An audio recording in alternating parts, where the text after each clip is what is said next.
Hello everyone. I wanted to comment a little bit more on the solution we discussed today to the fall 2022 exam, 1C, problem number 4.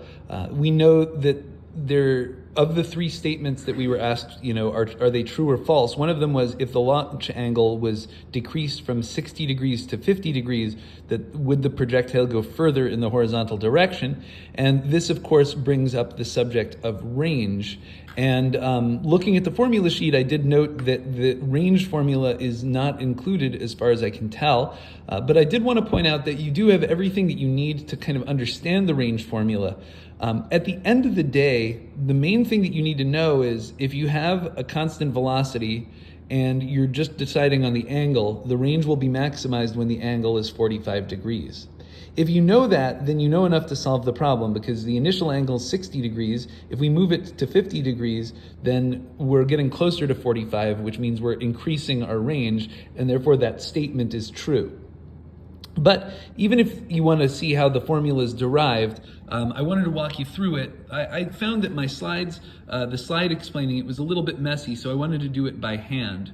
So really everything you need is embedded in this formula here, that distance is equal to the initial position plus the initial velocity times time plus 1/2 at squared. That formula or variations on it are indeed included in the formula sheet. If we write it for the y component first, we have that delta y equals 0. Why does delta y equal 0? Well, the projectile starts in the ground and it ends on the ground, so its delta y is 0.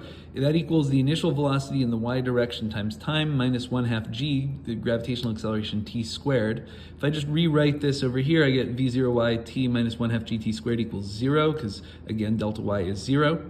And now if we plug in v0y is just v0 times the sine of theta, that's the y component, times t minus 1/2 gt squared. Now, the next thing I would do is I would add this over to this side and divide both sides by t. If I do, this t cancels out, and this t, one factor of t goes away, and we get that t equals 2v0 sine theta over g. This is the formula for the time spent in the air. Now, let's talk about the range. Well, the range is delta x, how far it goes in the x direction. And we know that the range in the x direction is equal to v0 x times time, which equals v0 cosine theta times t.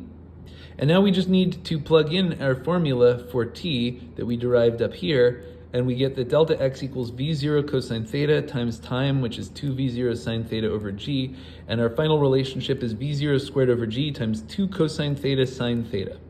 Now, if you were to put this together on the fly, and again, you don't need to, because you just need to know that 45 degrees is where the range is maximum. But if you were to derive this on the spot, even if you didn't know this trick, so we have this trigonometric relationship 2 cosine theta sine theta equals sine 2 theta.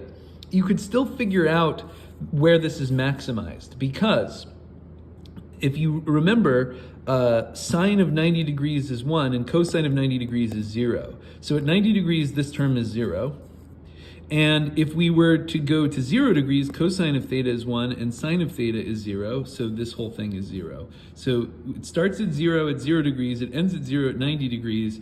It maximizes when they meet in the middle, which is at 45 degrees. So the cosine theta times sine theta has to be maximum when we're at 45 degrees. And again, that gives you your 45 degree number to know that that's where your range is the largest. So if I make the statement that I move the angle of the initial velocity from 60 degrees to 50 degrees, the trajectory gets larger, the range gets larger, you just know that because we're getting closer to 45 degrees. So you don't need to necessarily calculate anything in a problem like that. But I hope that this helps you understand range and understand the range formula and how to derive it and how to think about it, even if you don't know the formula or the trigonometric relationship between 2 cosine theta sine theta and sine of 2 theta. Hope that helps. Good luck. Bye.